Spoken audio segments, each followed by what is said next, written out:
اس آیت میں اللہ تعالیٰ نے مسلمانوں کو حکم دیا ہے کہ اگر یہ منافق اپنی روش پر قائم رہیں تو ان سے کھلا جہاد کرو، تمہیں اس کے بارے میں اختیار دے دیا گیا ہے۔ یہ اندر کھاتے میں دوغلا پن اختیار کرتے ہیں اور تمہیں نقصان پہنچانے کی کوشش کرتے ہیں، تمہارے سامنے ایمان والے بن کے رہتے ہیں اور اندر کھاتے میں جب بھی ان کو موقع ملتا ہے یہ اسلام کو اور مسلمانوں کو نقصان پہنچاتے ہیں۔ تو اس لیے تمہیں ان کے بارے میں کھلا اختیار دے دیا گیا ہے، جب تم کسی ایسے کافر کو پاؤ اور منافق کو پاؤ تو ان کو جہاں کہیں پہ بھی پاؤ ان کو قتل کر ڈالو، یا جیسا معاملہ تم ان کے ساتھ کرنا چاہو کرو۔ آیت نمبر 92 ہے جی، وما کان للمؤمن ان یقتل مؤمنا الا خطأ وما قتل مؤمنا خطأ فتحریر رقبۃ مؤمنۃ ودیۃ مسلمہ ودیۃ مسلمۃ الی اہلہ الا ان یصدقوا فإن كان من قوم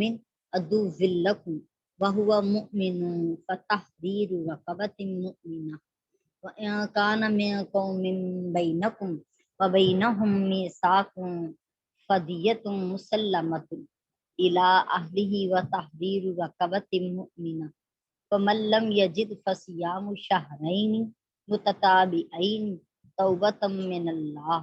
وكان الله عليما حكيما۔ وما کان للمؤمن، اور مومن کو کی شان نہیں، ان یقتل مؤمنا کہ وہ کسی مومن کو قتل کرے، الا خطان مگر غلطی کے ساتھ، سوائے غلطی کے ساتھ جان بوجھ کر وہ قتل کرے، یہ مومن کو زیب نہیں دیتا۔ فتحریر ومن قتل مؤمنا خطان، اور جو قتل کرے کسی مومن کو غلطی کے ساتھ، فتحریر رقبۃ مؤمنہ تو ایک ایمان والی گردن کو آزاد کرے، ودیۃ اور خون بہا ادا کرے، مسلمۃ پورا، الی اہلہ مقتول کے گھر والوں کی طرف، الا ان یصدقوا سوائے اس کے کہ وہ اس میں سے کچھ معاف کر دیں یا سارا معاف کر دیں خون بہا۔ فإن كان من قوم، اور پس اگر وہ اس قوم میں سے ہو، عدو لکم جس کے واہوا مؤمن جس کی تمہارے ساتھ دشمنی ہے اور جبکہ وہ مومن بھی ہیں، فتحریر رقبۃ تو ایک گردن کا آزاد کرنا ہے، لازم ہے، ایک مومن گردن کا آزاد کرنا لازم ہے، یعنی ایک مومن غلام کا آزاد کرنا لازم ہے۔ وَإِن كَانَ مِن قَوْمٍ بَيْنَكُمْ وَبَيْنَهُمْ مِيثَاقٌ فَدِيَّةٌ، اور اگر وہ ایسی قوم سے ہو کہ تمہارے اور اس کے درمیان معاہدہ ہو چکا ہے، فَدِيَّةٌ مُسَلَّمَةٌ تو پھر خون بہا دینا ہے، دیت دینی ہے پوری، الی اہلہ اس کے مقتول کے گھر والوں کو، و تحریر رقبۃ مؤمنہ اور ایک ایمان والی گردن کا آزاد کرنا بھی ساتھ میں لازم ہے۔ فمن لم یجد فصیام شہرین، اور جس کو گردن نہ ملے آزاد کرنے کے لیے، یعنی کسی قیدی کو آزاد کرنے کا حکم دیا جا رہا ہے، اور اگر کیونکہ آج کل غلام جو ہیں قیدی ہیں یا کوئی غلام ہے، تو اگر کسی کو ایسا موقع نہیں ملتا، کوئی غلام نہیں ملتا یا کوئی قیدی نہیں ملتا آزاد کروانے کے لیے، تو پھر اس کے لیے کہا فصیام شہرین 2 ماہ کے روزے رکھے، متتابعین لگاتار، یعنی خون بہا الگ ہے لیکن اس کے ساتھ 60 دن کے روزے لگاتار رکھنے ہیں، یعنی بیچ میں سے بغیر ناغا کیے بغیر چھوڑے روزہ رکھنا ہے۔ توبۃ من اللہ، یہ اللہ کی طرف توبہ ہے، وکان اللہ علیما حکیما، اور اللہ تعالیٰ خوب جاننے والا اور حکمت والا ہے، احکامات کی آیات ہیں، بہت اچھے سے سمجھ کر کرنے والی ہیں۔ آپ کو کہوں گی کہ بار بار اس کو سنیے گا اور غور کیجیے گا، قرآن مجید کھول کر اس کو پڑھیے گا۔ اس کا محاورتاً ترجمہ کرتے ہیں، اور کسی مسلمان کے لیے جائز نہیں، ہاتھ میں پکڑاتے ہیں، اور کسی مسلمان کے لیے جائز نہیں کہ وہ کسی مسلمان کو قتل کر دے مگر بغیر قصد کے یا غلطی کے ساتھ، اور جس نے کسی مسلمان کو نادانستہ قتل کر دیا تو اس پر ایک مسلمان غلام باندی کا آزاد کرنا ہے اور خون بہا ادا کرنا ہے جو مقتول کے گھر والوں کے سپرد کیا جائے گا، وہ لازم ہے، مگر سوائے اس کے کہ وہ خود مقتول کے گھر والے اس خون بہا کو معاف کر دیں۔ پھر اگر وہ مقتول تمہاری دشمن قوم سے ہو اور وہ مومن بھی قوم ہو تو صرف ایک غلام یا باندی کا ہی آزاد کرنا کافی ہے، اور اگر وہ مقتول اس قوم میں سے ہو کہ تمہارے ان کے درمیان صلح کا معاہدہ ہو چکا ہے تو خون بہا بھی ادا کریں گے اور اس کے گھر والوں کو خون بہا بھی اس کے گھر والوں کو مقتول کے گھر والوں کے سپرد کیا جائے گا، اور ایک مسلمان غلام یا باندی کو آزاد بھی کرنا لازم ہوگا۔ پھر جس شخص کو غلام یا باندی میسر نہ آئے تو اس پر پے در پہ 2 مہینے کے روزے لازم ہیں۔ اللہ تعالیٰ کی طرف سے یہ اس کی توبہ ہے، اور اللہ تعالیٰ خوب جاننے والا ہے اور بڑی حکمت والا ہے۔ بسم اللہ الرحمن الرحیم۔ اور کسی مومن کے لیے جائز نہیں کہ وہ کسی دوسرے مومن کا قتل کرے سوائے نادانستہ طور پر، یعنی غلطی کے ساتھ قتل ہو گیا ہے۔ اس سے پہلی آیتوں میں اللہ تعالیٰ نے کفار کے خلاف جہاد کرنے کی ترغیب دی تھی اور کفار کے خلاف جہاد نہ کرنے والوں کی مذمت کی تھی۔ اس آیت میں جہاد کے بارے میں بعض احکام بیان ہوئے ہیں، کیونکہ جب مسلمان کافروں پر حملہ کریں گے تو بغیر ارادے قصد و ارادہ یہ بھی ہو سکتا ہے کہ کوئی مسلمانوں کے ہاتھوں سے مارا جائے۔ ایسی صورت کا اللہ تعالیٰ نے حکم بیان فرمایا ہے کہ اگر مسلمان مقتول دارالاسلام کا باشندہ ہو یا کسی معاہدے کا ایسا ملک جس کے ساتھ معاہدہ ہو چکا ہے صلح کا، اس کا باشندہ ہو تو اس کے ورثاء کو اس کی دیت ادا کی جائے، اور اس خطا کے کفارے میں ایک مسلمان غلام یا باندی کو آزاد کر دیا جائے، اور اگر وہ مقتول دارالحرب کا باشندہ ہے تو صرف ایک غلام یا باندی کا آزاد کرنا ہی کافی ہے، وہاں پہ دیت نہیں لگے گی، یعنی خون بہا ادا نہیں ہوگا۔ اور اگر غلام یا باندی کو آزاد کرنے کی طاقت نہ ہو تو پھر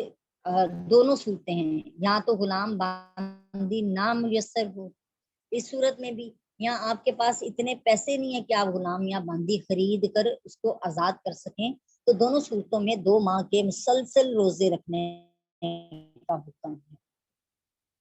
اس آیا کریمہ کے شان نزول میں بھی کچھ اقوال ہیں۔ ایک قول یہ ہے کہ جنگ احد میں مسلمانوں نے حضرت حذیفہ کے والد یمان کو غلط فہمی سے قتل کر دیا تھا، اس موقع پر یہ آیا کریمہ نازل ہوئی،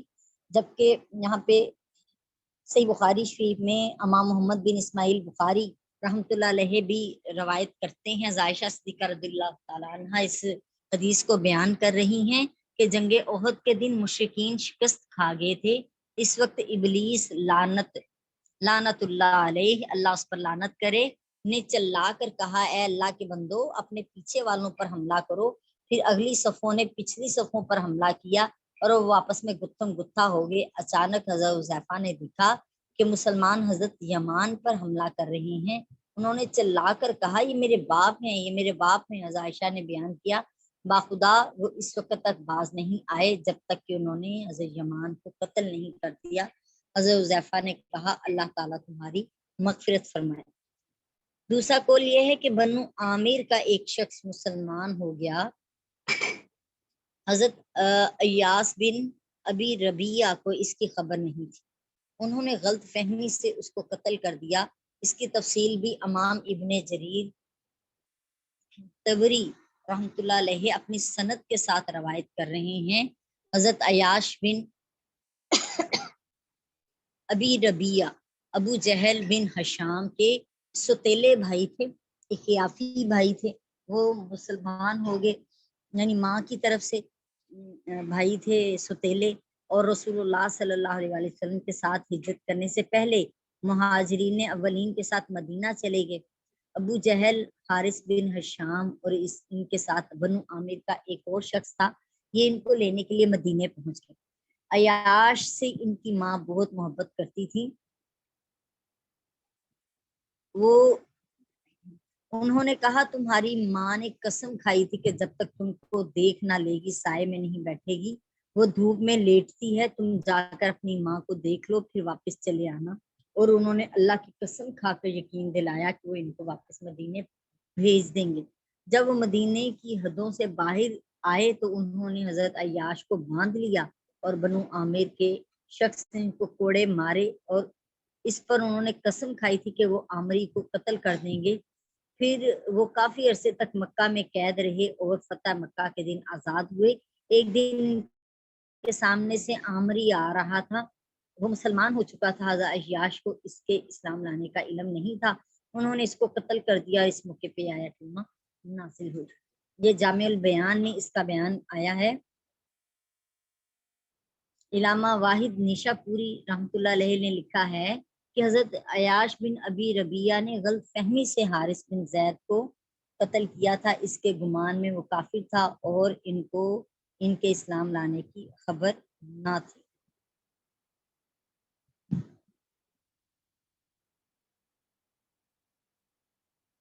یہ مختلف روایت ہیں اس کے حوالے سے۔ تیسرا قول یہ ہے کہ حضرت ابو الدرداء نے ایک مسلمان کو غلط فہمی سے قتل کر دیا تھا، اس موقع پر یہ آیت کریمہ نازل ہوئی۔ اصل میں روایات چاہے جتنی ہوں لیکن ہمیں اس کے اصل مطلب کو سمجھنا چاہیے کہ اگر ہم غلطی کے ساتھ اور علم نہیں تھا لیکن غلطی کے ساتھ کسی مسلمان کو کا قتل ہو گیا ہے تو اس پر معاملہ یہی ہے کہ اس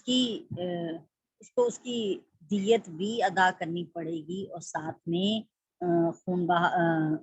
ایک غلام کو آزاد بھی کرنا پڑے گا۔ تیسرا قول بھی سن لیتے ہیں جی، کیونکہ یہ بھی بڑا اہم ہے واقعہ اور بڑا مشہور واقعہ ہے اس حوالے سے۔ حضرت ابو الدرداء کسی لشکر کے ساتھ جا رہے تھے، وہ قضائے حاجت کے لیے گھاٹی میں اترے تو انہوں نے ایک شخص کو دیکھا، وہ اپنی بکریوں کو لے جا رہا تھا، انہوں نے اس پر تلوار سے حملہ کیا، اس نے کہا لا الہ الا اللہ۔ حضرت ابو الدرداء نے اس کو قتل کر دیا اور اس کی بکریاں لے کر اپنے صحاب کے پاس آگے۔ پھر ان کے دل میں اضطراب ہوا، انہوں نے نبی کریم علیہ السلام سے اس واقعے کا ذکر کیا۔ نبی کریم علیہ السلام فرمایا تم نے اس کا دل چیر کر کیوں نہیں دیکھا؟ اس نے تم کو اپنی زبان سے اسلام لانے کی خبر دی اور تم نے اس کی تصدیق نہیں کی۔ حضرت ابو الدرداء نے کہا یا رسول اللہ صلی اللہ علیہ وسلم اب میرا کیا ہوگا؟ آپ نے فرمایا لا الہ الا اللہ کا کیا ہوگا؟ میں بار بار حضور سے یہی عرض کرتا رہا اور آپ بھی بار بار یہی لفظ فرماتے رہے کہ میں نے تمنا کی کاش یہ واقعہ میرے اسلام لانے سے پہلے کا ہوتا۔ یعنی بار بار نبی کریم علیہ السلام نے اس طرف اشارہ کیا کہ اگر وہ کلمہ جب حاضر کیا جائے گا قیامت کے دن تو تم کیا جواب دو گے اس ٹائم پہ اللہ کی بارگاہ میں کہ تم نے ایک کلمہ گو کو قتل کر دیا تھا۔ یہاں پہ ایک اور قول ہے جس کے مطابق یہ آیت حضرت اسامہ بن زید کے بارے میں